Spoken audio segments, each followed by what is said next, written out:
नमस्कार। आज हम एक ऐसी यात्रा पर निकल रहे हैं जो हमें ब्रह्मांड के सबसे अनोखे और हैरान कर देने वाले कोनों तक ले जाएगी। हाँ, बिल्कुल। हम उन खगोलीय पिंडों और घटनाओं की बात करेंगे जो स्थापित नियमों को चुनौती देते नजर आते हैं और जिनके रहस्य वैज्ञानिकों को भी उलझन में डाल देते हैं। और ये जानकारी हमने कुछ विश्वसनीय ऑनलाइन स्रोतों, खास तौर पर अंतरिक्ष अन्वेषण पर केंद्रित वीडियो से ली है। सही। हमारा मकसद है इन स्रोतों से सबसे चौंकाने वाली और सोचने पर मजबूर करने वाली जानकारी सामने लाना, ताकि ब्रह्मांड की विशालता और उसकी अविश्वसनीय विविधता का एक गहरा अनुभव हो सके। हाँ, उसकी एक झलक मिल सके कि कितना कुछ है वहां जानने को। तो चलिए सीधे मुद्दे पर आते हैं। हम कुछ चुनिंदा ब्रह्मांडीय विसंगतियों पर गहराई से बात करेंगे। अजीब तारे, रहस्यमयी ग्रह और हाँ, ऐसी आकाशगंगाएं जिनकी मौजूदगी ही अपने आप में एक पहेली है। शुरुआत करते हैं एक ऐसे तारे से जिसकी उम्र ब्रह्मांड की उम्र पर ही सवालिया निशान लगा देती है। हाँ, ये बड़ा दिलचस्प केस है। इसका नाम है मेथुसेला तारा या HT 1402A3। खगोलविदों ने इसकी आयु का अनुमान लगाया है लगभग 14.5 अरब साल, जिसमें थोड़ी बहुत घटबढ़ की गुंजाइश हमेशा रहती है। हाँ। अब यहीं पर बात दिलचस्प हो जाती है, क्योंकि हमारे ब्रह्मांड की सबसे स्वीकृत आयु लगभग 13.8 अरब साल है। बिल्कुल। ये कैसे मुमकिन है कि कोई तारा अपने घर यानी ब्रह्मांड से भी पुराना हो?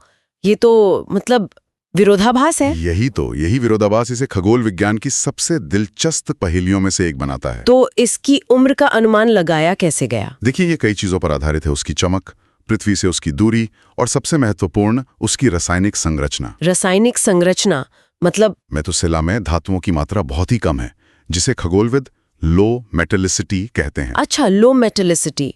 और कम धातु होने का क्या मतलब हुआ फिर? इसका मतलब है कि ये तारा ब्रह्मांड के बहुत शुरुआती दौर में बना होगा। जब ब्रह्मांड नया था तब उसमें मुख्य रूप से हाइड्रोजन और हीलियम ही थे। हाँ, ये तो पढ़ा है। भारी तत्व जिन्हें खगोलविद धातु कहते हैं, जैसे लोहा, कार्बन, वो बाद में तारों के अंदर बने। और सुपरनोवा विस्फोटों से पहले? बिल्कुल। तो जिस तारे में जितनी कम धातु होगी वो उतना ही पुराना माना जाएगा, क्योंकि वो तब बना जब ब्रह्मांड में धातुएं ज्यादा थी ही नहीं। मेथुसेला इस मामले में बहुत शुद्ध है। समझ गई। लेकिन फिर भी उम्र का ये अंतर 14.5 बनाम 13.8 अरब साल, क्या इसका मतलब है कि हमारी गणना में कोई बड़ी चूक है? हो सकता है। या ब्रह्मांड की उम्र ही गलत पता है हमें? देखिए, दोनों ही संभावनाएं वैज्ञानिक समुदाय में बहस का विषय हैं। एक पक्ष का मानना है कि तारे की दूरी या चमक मापने में जो थोड़ी बहुत अनिश्चितता होती है, हाँ, वो मार्जिन ऑफ एरर। हाँ, या तारे के विकास के हमारे मॉडल में कुछ कमी है, शायद वही इस अंतर का कारण हो सकता है कि त्रुटियों को ध्यान में रखते हुए इसकी असली उम्र 13.8 अरब साल के करीब ही हो। ठीक है, ये तो एक बात हुई। लेकिन दूसरी संभावना ज्यादा क्रांतिकारी है कि शायद ब्रह्मांड की उम्र का हमारा अनुमान ही थोड़ा कम है। मतलब बिग बैंग हमारी सोच से थोड़ा पहले हुआ हो? हाँ, संभव है। मेथुसेला तारा हमें मजबूर करता है कि हम ब्रह्मांड की उत्पत्ति और उसके शुरुआती इतिहास के बारे में अपनी समझ पर पुनर्विचार करें। यह सिर्फ एक बूढ़ा तारा नहीं, ये हमारे सबसे बुनियादी ब्रह्मांडीय मॉडलों के लिए एक चुनौती है। वाकई, एक अकेला तारा और इतने बड़े सवाल खड़े कर दिए इसने। चलिए अब एक ऐसी आकाशगंगा की ओर बढ़ते हैं जो दिखने में अजीब है। हाँ, और उसमें कुछ ऐसा गायब है जो आकाशगंगाओं का आधार माना जाता है। हाँ, हम बात कर रहे हैं NGC 1052-D2 की। ये आकाशगंगा बहुत फैली हुई और लगभग पारदर्शी से दिखती है, जैसे तारों का कोई भूतिया झुंड हो। बिल्कुल, घोस्टली लगती है। पर सबसे ज्यादा चौंकाने वाली बात क्या है? इसमें डार्क मैटर का कोई निशान नहीं मिलता। और ये बात खगोल भौतिकी के लिए बहुत बड़ी पहेली है। बहुत बड़ी। क्यों? डार्क मैटर इतना जरूरी क्यों है? ऐसा इसलिए क्योंकि हमारे मौजूदा मॉडल के अनुसार डार्क मैटर वो अदृश्य पदार्थ है जो ब्रह्मांड के कुल द्रव्यमान का लगभग 85% हिस्सा बनाता है। 85%? इतना ज्यादा? हाँ, माना जाता है कि यही डार्क मैटर गुरुत्वाकर्षण के जरिए साधारण पदार्थ को खींचकर आकाश गंगाओं का ढांचा तैयार करता है और उन्हें एक साथ बांधे रखता है। अच्छा, जैसे एक तरह का गोंद। हाँ, एक तरह का कॉस्मिक ग्लू। तो फिर ये आकाशगंगा NGC 1052DF2 बिना इस जरूरी गोंद के कैसे बनी और टिकी हुई है, ये सवाल है। क्या इसके पीछे कोई सिद्धांत है? मतलब हो सकता है इसका डार्क मैटर कहीं चला गया हो या था ही नहीं। हाँ, एक प्रमुख सिद्धांत यही है कि शायद इसका डार्क मैटर छिन गया हो।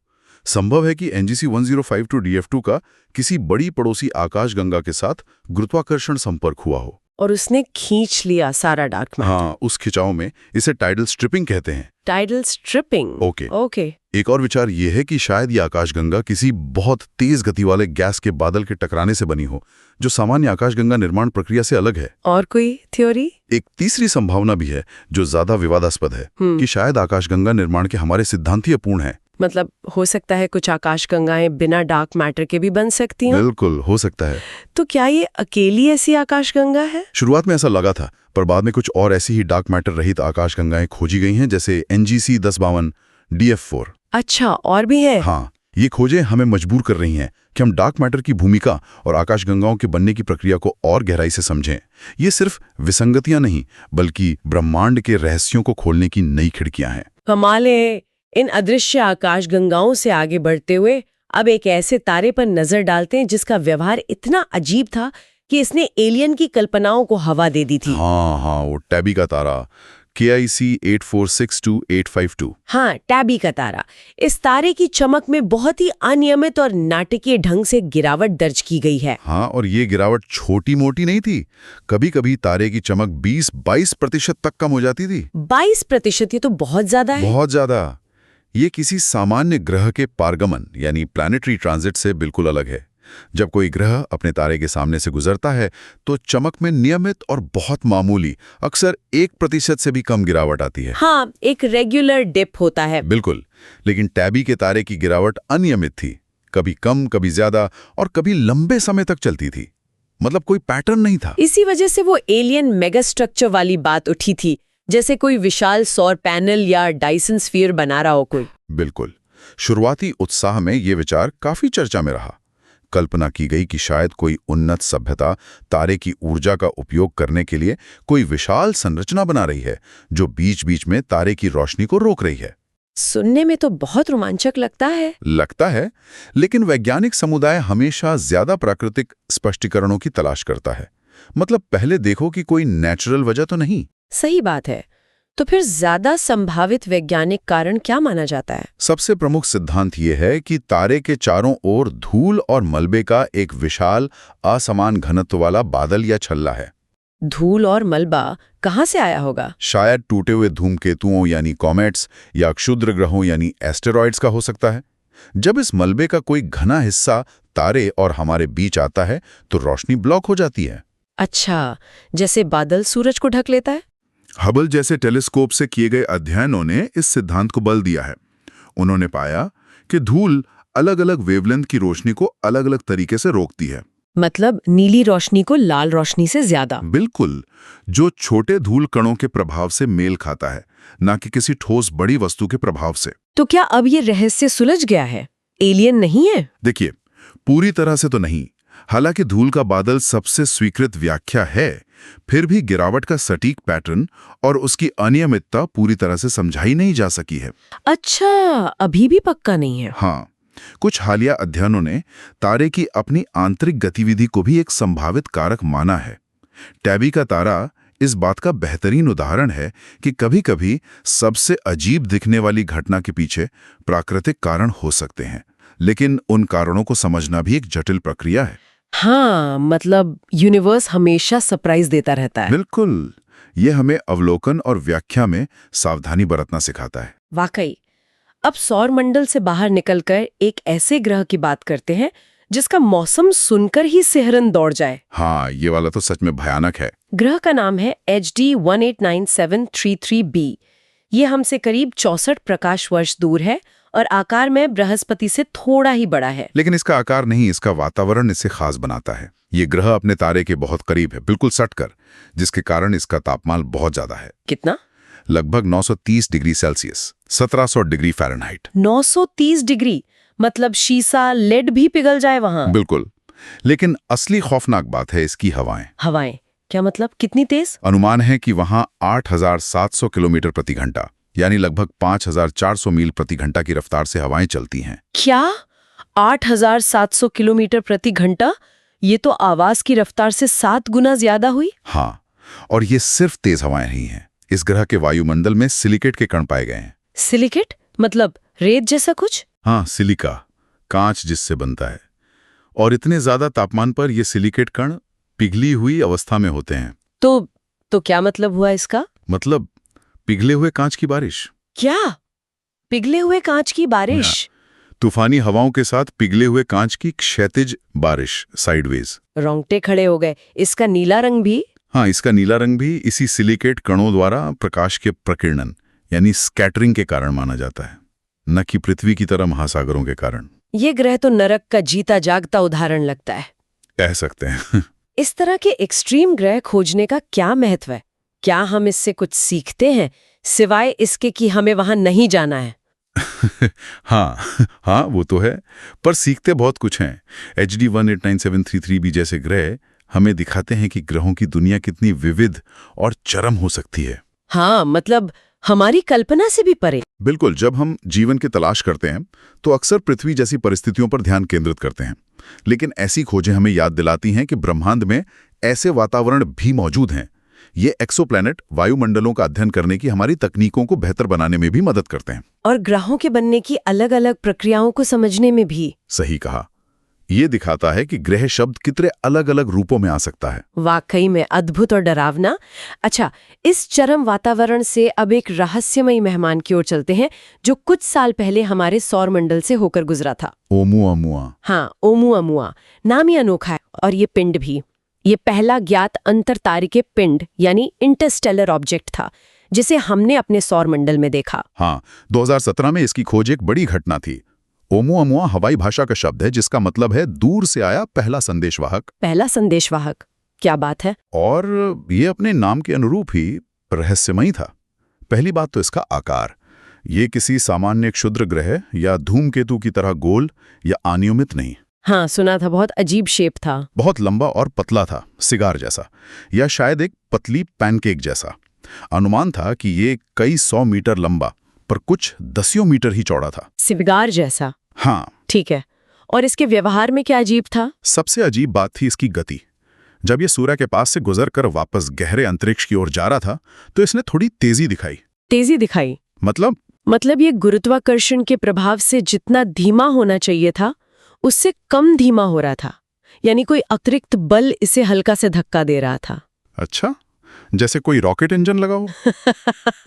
हाँ, नहीं, धूमकेतुओं में ऐसा होता है जब सूरज की गर्मी से बर्फ पिघलकर गैस बनती है और रॉकेट की तरह उसे धक्का देती है, जिसे आउटगैसिंग कहते हैं। हाँ, वो कॉमेट की पूंछ बनती है। बिल्कुल, लेकिन ओमुअमुआ से ऐसी कोई गैस या धूल निकलती भी नहीं दिखी। बिल्कुल साफ था। बिना गैस छोड़े रफ्तार में बदलाव, तो फिर वो अतिरिक्त धक्का कहाँ से आ रहा था? यही तो $1 मिलियन का सवाल है।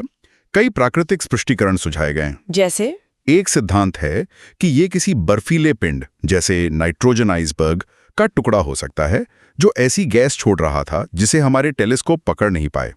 दूसरा विचार है कि ये सौर विकिरण के दबाव यानी सोलर रेडिएशन प्रेशर के कारण हल्का सा तेज हुआ। अगर ये बहुत हल्का और पतला था? हाँ, जैसे कोई सौर पाल यानी सोलर सेल।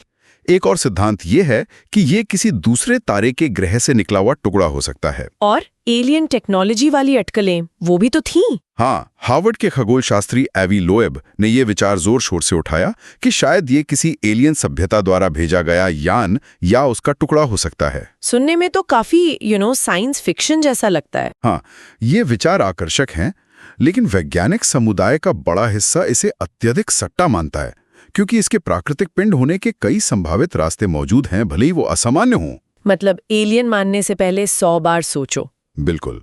ओमुअमुआ हमें दिखाता है कि अंतरतारकीय अंतरिक्ष में क्या-क्या घूम रहा हो सकता है और हमारी पहचान करने की क्षमताएं अभी कितनी सीमित हैं। इसने अंतरतारकीय पिंडों की खोज के लिए एक नया उत्साह जगाया है। एलियन यान हो या ना हो, ये था तो कमाल का। चलिए अब कुछ ऐसा ढूंढते हैं जो शायद ज्यादा सुकून देने वाला हो।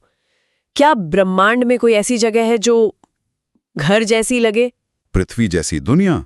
हाँ, आपने अर्थ सिमिलैरिटी इंडेक्स के बारे में सुना होगा। हाँ, ESI। ये 0 से 1 के पैमाने पर मापता है कि कोई एक्सोप्लैनेट पृथ्वी से कितना मिलता जुलता है। हाँ, जिसमें ग्रह का आकार, घनत्व, सतह का तापमान जैसे कारक शामिल होते हैं।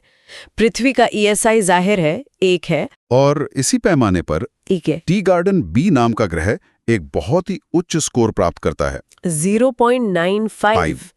वो ये तो बहुत ही ज्यादा है। हाँ, ये अब तक खोजे गए एक्सोप्लैनेट्स में पृथ्वी से सबसे ज्यादा समानता रखने वालों में से एक है। ये ग्रह हमसे बहुत दूर भी नहीं, करीब 12.5 प्रकाश वर्ष दूर। बस 12.5 प्रकाश वर्ष, ये तो पड़ोस में ही हुआ। हाँ, खगोलीय पैमाने पर पड़ोसी है। ये टी गार्डन स्टार नामक एक छोटे, ठंडे, लाल बौने तारे की परिक्रमा करता है। 0.95 ESI, ये तो लगभग पृथ्वी का जुड़वां भाई लगता है। तो क्या वहां जीवन संभव है? मतलब क्या उम्मीद है? संभावनाएं रोमांचक हैं, बिल्कुल। टी गार्डन बी का द्रव्यमान पृथ्वी के बहुत करीब है, लगभग 1.05 गुना, और ये अपने तारे के गोल्डीलॉक्स जोन यानी रहने योग्य क्षेत्र में स्थित है। हैबिटेबल जोन मतलब तापमान सही हो सकता है। हाँ, इसका मतलब है कि इसकी सतह पर तापमान ऐसा हो सकता है कि पानी तरल अवस्था में मौजूद रह सके, जो जीवन के लिए एक महत्वपूर्ण आवश्यकता मानी जाती है। पानी मिल सकता है। और तापमान कितना होगा अंदाजन? अनुमान लगाया गया है कि इसकी सतह का औसत तापमान लगभग 28 डिग्री सेल्सियस हो सकता है। 28 डिग्री? ये तो पृथ्वी के औसत 15 डिग्री से थोड़ा गर्म है, लेकिन काफी आरामदायक लगता है। हाँ, जीवन के पनपने के लिए काफी अनुकूल है। लेकिन लाल बौने तारों के ग्रहों के साथ कुछ चुनौतियां भी जुड़ी होती हैं, है ना? वो टाइडल लॉकिंग वगैरह। बिल्कुल सही पकड़ा, क्योंकि लाल बौने तारे मंद होते हैं, उनका रहने योग्य क्षेत्र तारे के बहुत करीब होता है। टी गार्डन बी अपने तारे का एक चक्कर सिर्फ 4.9 पृथ्वी दिनों में पूरा कर लेता है। 5 दिन से भी कम में 1 साल। हाँ, इतने करीब होने के कारण ये संभवतः टाइडली लॉक्ड है। मतलब एक तरफ हमेशा दिन, दूसरी तरफ हमेशा रात। बिल्कुल, इससे ग्रह के दोनों हिस्सों के बीच तापमान में भारी अंतर हो सकता है। हालांकि एक घना वायुमंडल गर्मी को फैला सकता है। और वो सोलर फ्लेयर्स, लाल बौने तो गुस्सा भी बहुत करते हैं। हाँ, दूसरी चुनौती है कि लाल बौने तारे अक्सर शक्तिशाली सौर ज्वालाएं यानी फ्लेयर्स उगलते हैं, जो तीव्र विकिरण छोड़ते हैं और ग्रह के वायुमंडल को नष्ट कर सकते हैं या सतह पर जीवन के लिए मुश्किल खड़ी कर सकते हैं। तो क्या टी गार्डन स्टार भी ऐसा है? सौभाग्य से टी गार्डन स्टार तुलनात्मक रूप से एक शांत लाल बौना माना जाता है। चलो, ये अच्छी खबर है। तो चुनौतियां हैं, लेकिन उम्मीद भी कम नहीं। ये वाकई में पृथ्वी 2.0 की खोज में एक महत्वपूर्ण उम्मीदवार है। हाँ, बिल्कुल। यह हमें याद दिलाता है कि रहने योग्य दुनिया अलग अलग तरह के तारों के आसपास भी मिल सकती है, और हमें अपनी खोज का दायरा खुला रखना चाहिए। अब अंत में आकार की बात करते हैं। ब्रह्मांडीय पैमाने पर बड़ा क्या होता है? मिलते हैं अब तक ज्ञात सबसे विशाल तारे से, स्टीफनसन 218। स्टीफनसन 218। और जब हम विशाल कहते हैं तो ये शब्द भी छोटा पड़ जाता है इसके लिए। स्टीफनसन 218 एक लाल महादानव यानी रेड सुपर जायंट तारा है। कितना विशाल, कोई अंदाजा? इसके आकार का सटीक अनुमान लगाना मुश्किल है, लेकिन अनुमान है कि इसका व्यास हमारे सूर्य से लगभग 2150 गुना ज्यादा है। 2150 गुना? इसको कैसे समझे? कोई तुलना? कल्पना कीजिए कि अगर हम सूर्य को हटाकर स्टीफनसन 218 को हमारे सौर मंडल के केंद्र में रख दें, हाँ, तो इसकी सतह शनि ग्रह की कक्षा से भी आगे तक पहुंच जाएगी। क्या मतलब पृथ्वी, मंगल, बृहस्पति, शनि सब इसके अंदर समा जाएंगे? हाँ, सबके सब। ये इतना विशाल है कि अगर प्रकाश को इसके एक सिरे से दूसरे सिरे तक जाना हो तो करीब 9 घंटे लग जाएंगे। 9 घंटे? जबकि सूर्य के व्यास को पार करने में प्रकाश को सिर्फ 4.6 सेकंड लगते हैं। बिल्कुल अविश्वसनीय।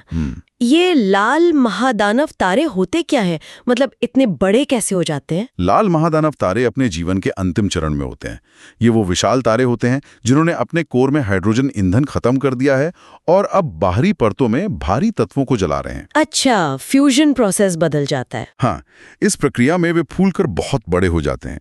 स्टीफनसन 218 जैसे तारे बहुत चमकीले होते हैं, सूर्य से लाखों गुना ज्यादा, लेकिन उनके सतह का तापमान सूर्य से कम होता है, करीब 3200 केल्विन। इसलिए वे लाल दिखाई देते हैं। तो ये अपने अंत के करीब है, मतलब स्टेबल नहीं होते होंगे? नहीं, बिल्कुल नहीं। ये तारे बहुत अस्थिर होते हैं और ब्रह्मांडीय पैमाने पर इनका जीवन काल बहुत छोटा होता है। वे अपनी बाहरी परतें खोते रहते हैं और अंततः सुपरनोवा। हाँ, एक जबरदस्त सुपरनोवा विस्फोट में फट जाते हैं, जिससे भारी तत्व अंतरिक्ष में बिखर जाते हैं, जो नई पीढ़ी के तारों और ग्रहों के निर्माण में काम आते हैं। वाह, तो ये ब्रह्मांड की रिसाइकलिंग का हिस्सा है। एक तरह से, हाँ। स्टीफनसन 218 जैसे तारों का अध्ययन हमें तारकीय विकास की चरम सीमाओं और ब्रह्मांड में तत्वों के चक्र को समझने में मदद करता है।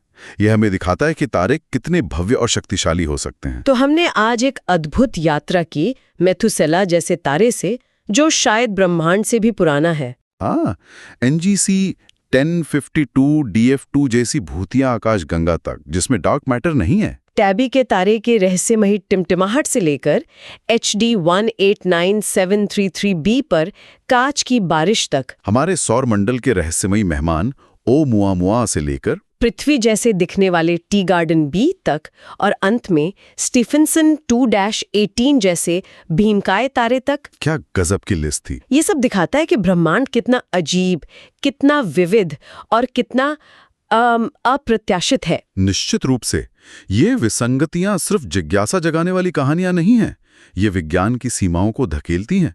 ये हमें याद दिलाती हैं कि हमारे सिद्धांत और मॉडल अभी भी अधूरे हैं और कितना कुछ जानना बाकी है। हाँ, ब्रह्मांड में ऐसे कई रहस्य हैं जिन्हें सुलझाना बाकी है। हर ऐसी खोज हमें ब्रह्मांड की जटिलता और सुंदरता का एक नया पहलू दिखाती है। ये वाकई विनम्र करने वाला अनुभव है, ये सोचना कि हम कितना कम जानते हैं। और शायद यही आज का अंतिम विचार हो सकता है।